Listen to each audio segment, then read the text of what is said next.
नमस्कार, मैं एस्ट्रोलॉजर श्री सोमुख। स्वागत है आप सभी का उसी चैनल पे जिसका नाम है एस्ट्रो यूनिवर्स। इस चैनल में आप लोगों को इतने दिनों में पता चल चुका है कि सत्य चीज़ों की जानकारी पूर्ण रूप से दी जाती है। अगर आप सीखना भी चाहते हैं ज्योतिषी तो यहाँ से कुछ तथ्य आपको ज़रूर मिल जाएंगे, इसकी मैं कोशिश करता हूँ। और इस चैनल से अगर आप नए हैं तो सर्वप्रथम चैनल को सब्सक्राइब कर लें, बेल आइकन की घंटी दबा दें और क्या करें तो अधिक से अधिक इस प्रोग्राम को शेयर ज़रूर करें अपनों के साथ, ताकि वो भी आपके साथ साथ इस प्रोग्राम का आनंद ले सके।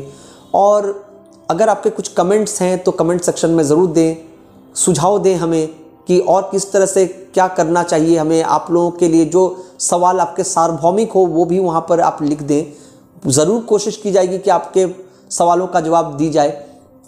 और लाइक का बटन ज़रूर दबा दें, ताकि इससे हमें क्या है तो आगे आप लोगों के लिए ही बेहतर करने के लिए प्रेरणा मिलती है और इच्छा बढ़ जाती है, ताकि आप लोगों को और अच्छे अच्छे तथ्य मैं ला करके दूं।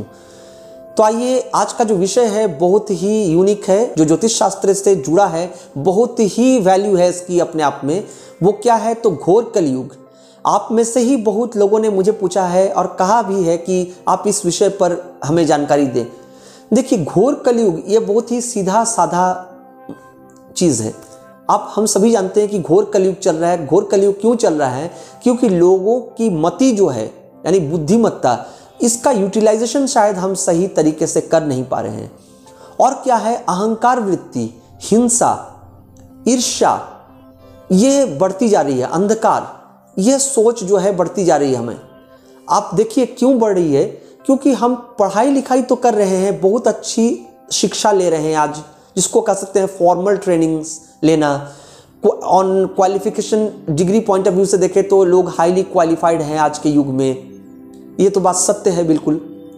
लेकिन इसका कोई फायदा हमें उस तरीके से प्राप्त नहीं हो रहा है। क्यों नहीं हो रहा है? या फिर आप ये कह सकते हैं कि इसका प्रभाव हमारे मानव जीवन पर उस तरह से विस्तार नहीं कर रहा है। फिर भी जो चीज़ें हैं वो विपरीत दिशा में जा रही हैं। कैसे? आइए जानते हैं। हम मानते हैं विवेकानंद जी को। हम अक्सर कहते हैं क्या कि हमारी सोच जो है यही हमें ऊपर लेकर के जाती है, उन्नति करवाती है। तो हम लोग अपना एक आइडियल मानते हैं ज़िंदगी में। कोई महात्मा गांधी को आइडियल मानता है, चूँकि ये लोग आइडियल है भी, फादर ऑफ द नेशन कहलाते हैं, वो कहे जाते हैं।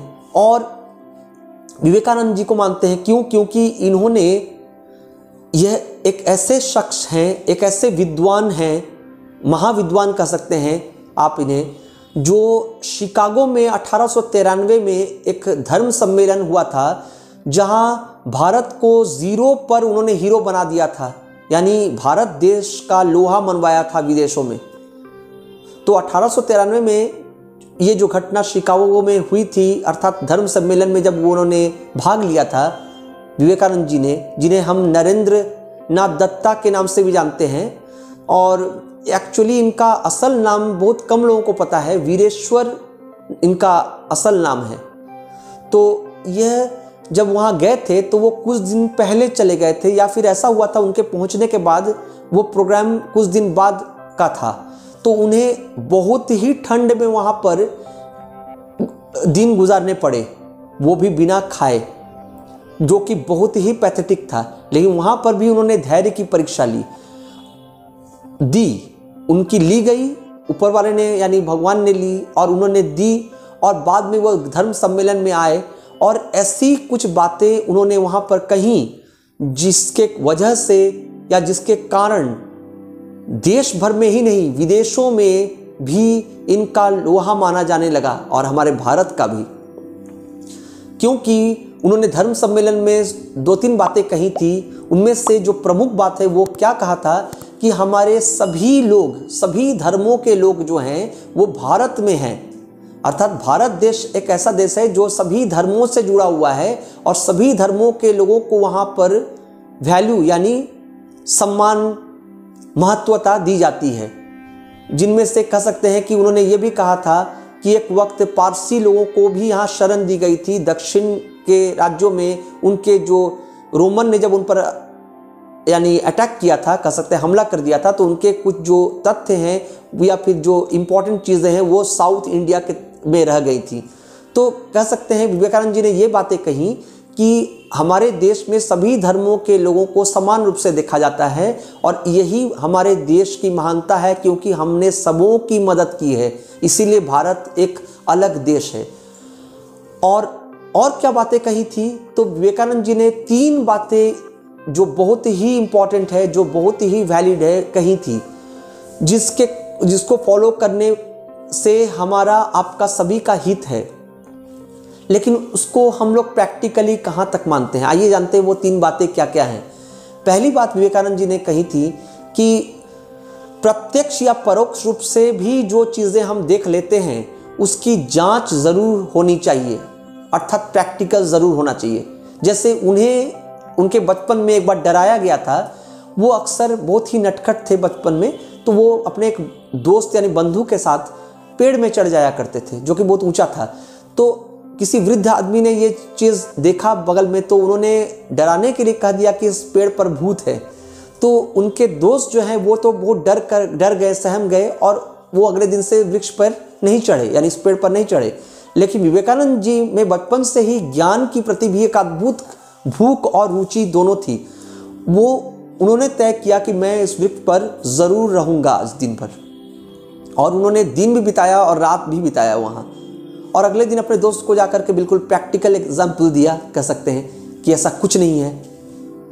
यही चीज़ उन्होंने हमें सीख दी कि किसी भी चीज़ पर आंख मूंदकर भरोसा नहीं करना चाहिए, अर्थात परोक्ष या प्रत्यक्ष रूप से देखने के बाद भी आप उसके सत्यता की परख ज़रूर कर लें।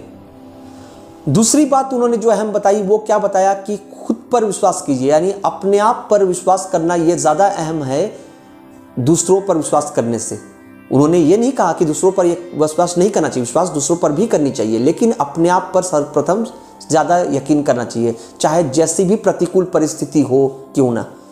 और तीसरी बात जो अहम उन्होंने बताई वो ये है कि जिस इंसान में अपने ही बात को रखने की क्षमता नहीं है वो मनुष्य ही नहीं है। अर्थात उन्होंने कहा कि मनुष्य में ये गुण होना चाहिए कि उसकी कथनी और करनी में मेल बंधन जरूर होना चाहिए। और हम लोग कहते हैं आज के युग में क्या कि हम विवेकानंद जी को मानते हैं, उनकी आइडियोलॉजी को लेकर के चलते हैं।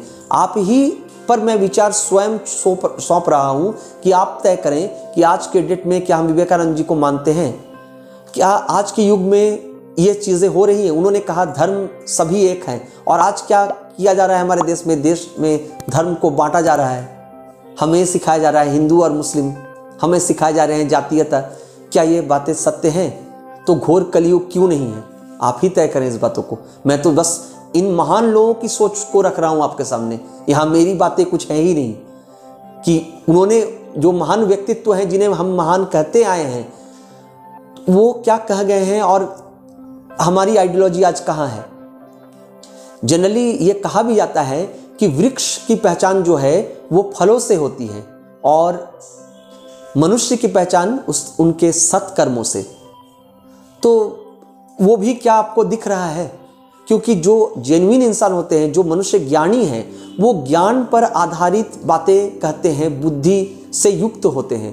कोई भी ज्ञान, कोई भी विषय पर ज्ञान हमें यह कदापि नहीं सिखाता कि आप धर्म और जातीयता पर भेद करें या भेद को लाएं। यह हमें उन्नति दिलवाता है, यह हमें सबों को बराबर रूप से बांटने की शिक्षा देता है। और आज हम क्या देख रहे हैं? आज हालात क्या हैं?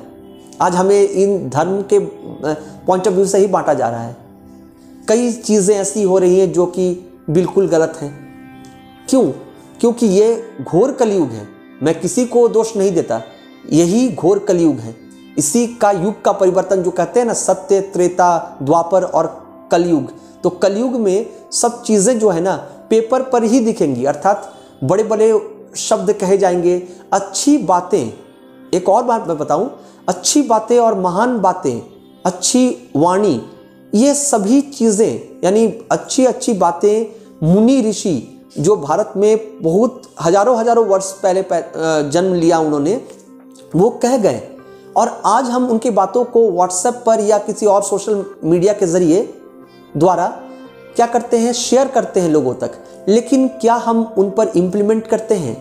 क्या प्रैक्टिकली अपने लाइफ में फॉलो करते हैं? नहीं करते हैं, लेकिन धर्म और ज्ञान की बात करने में हमें बहुत मज़ा आता है। तो कितने लोग प्रैक्टिकली उसको फॉलो करते हैं, अप्लाई करते हैं। बात ये नहीं है कि आप कितनी अच्छी बातें लिखते हैं या उसको फॉरवर्डेड मैसेज के पॉइंट ऑफ व्यू से भेजते हैं। बात यह है कि अपने घर में आप उसको कितना दूर तक एग्जीक्यूट करते हैं। तो ये चीज़ें हैं। आज हम शिक्षित होते जा रहे हैं, लेकिन शायद आज हमारे में व्यवहार कुशलता की कमी आ जा रही है। शायद हमें अच्छा बात करने में भी पैसा खर्च हो रहा है हमारा कहीं। यह है घोर कलयुग। शायद हम बोल कुछ रहे हैं, कर कुछ रहे हैं। ये जो मेल बंधन काम और बातों का कहीं नहीं हो पा रहा है, और कई सारे बहाना हम ढूंढते हैं किसी बात को ढकने के लिए। एक बात को ढकने के लिए दूसरा बात, फिर एक असत्य वाणी, फिर एक असत्य काम। और पहले के ज़माने में हमें क्या कहा जाता था, गुरुजन क्या सिखा कर गए थे कि सत्य बोलिए, ईमानदार बनिए, सही रास्ते पर चलिए, लोगों की मदद कीजिए। आज हमारे पास अपॉर्चुनिटी है, मौका है, और हम दूसरे को मदद नहीं करते हैं। लेकिन बातें जो हैं बहुत, उसमें क्या है, हमारे वाणी में जो है वहाँ पर उत्कृष्टता है। यानी जब हम बात करते हैं तो उसमें उत्कृष्टता नज़र आती है, लेकिन सोच यानी भावना और कार्य में निकृष्टता का परिचय हम दे देते हैं लोगों के सामने। तो ये जो चीज़ें हो रही हैं संसार में, यही तो घोर कलयुग है ना। यही हमें उस अलग जगह पर ले जा रही है। आज हम क्या कर रहे हैं, आज हम कहीं भी, आप न्यूट्रली सोचिए, मैं सोच को स्वयं आप पर रख रहा हूँ। आज हम चाइना पर बहुत सारी बातें कर रहे हैं। आज हम मुस्लिम कम्युनिटी या किसी और कम्युनिटी को खराब कर रहे हैं। बिल्कुल सही बात है। मैं एक चीज़ शास्त्रों में जो ऋषि मुनियों ने कहा है, वो क्या कहा है, उन्होंने कहा है गलत चीज़ जो है वो गलत है, सही चीज़ जो है वो सत्य है। अर्थात अन्याय अन्याय कहलाता है, वो चाहे कोई धर्म या जाति से संबंध नहीं रखता। अन्याय करने वाला अन्याय ही कर रहा है, और अगर सत्य काम कर रहा है, अच्छा काम कर रहा है, तो वो अच्छा काम करने वाला कहलाएगा। इसमें जातीयता या धर्म को ला करके पृथक करने की कोई आवश्यकता नहीं है। तो आज हम चाइना और कहीं मुस्लिम या कोई कम्युनिटी पर खराब बात कर रहे हैं, लेकिन वो आइडियोलॉजी कहाँ जा रही है हमारी, जब हम उस चाइनीज़ प्रोडक्ट का यूज़ कर रहे हैं। क्या हमने चाइनीज़ प्रोडक्ट का यूज़ करना बंद कर दिया? क्या हम आज चाइनीज़ फूड नहीं खा रहे हैं? क्या चाइनीज़ रेटेड सेट वो बिक्री नहीं हो रहे हैं मार्केट में?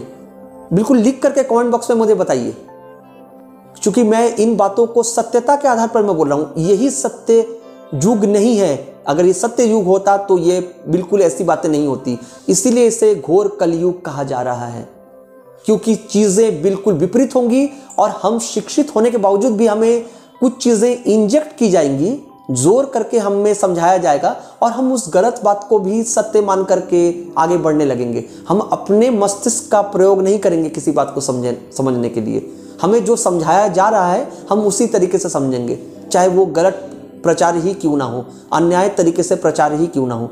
आप प्रत्यक्ष और परोक्ष रूप से जो विवेकानंद जी का थ्योरी था उसको लगा करके सोचिए, तो आपको बहुत सारी चीज़ें सामने नजर आ जाएंगी। लेकिन चूंकि मैंने कहा कि घोर कलयुग है, तो ये घोर कलयुग टॉपिक जो है ये हमें अंधकार की ओर ही ले जा रहा है। क्रमशः हमें मनुष्य की जो चिंताधारा है उसका पतन हो रहा है। हालांकि हम शिक्षित हो रहे हैं, हम वैज्ञानिक थॉट्स या साइंटिफिकली बहुत ही डेवलप कर रहे हैं, लेकिन हमारा थॉट प्रोसेस और हमारे जो सोच हैं उसमें हम कहीं नीचे की ओर ही जा रहे हैं, और इसे ही शायद घोर कलयुग कहते हैं। नमस्कार।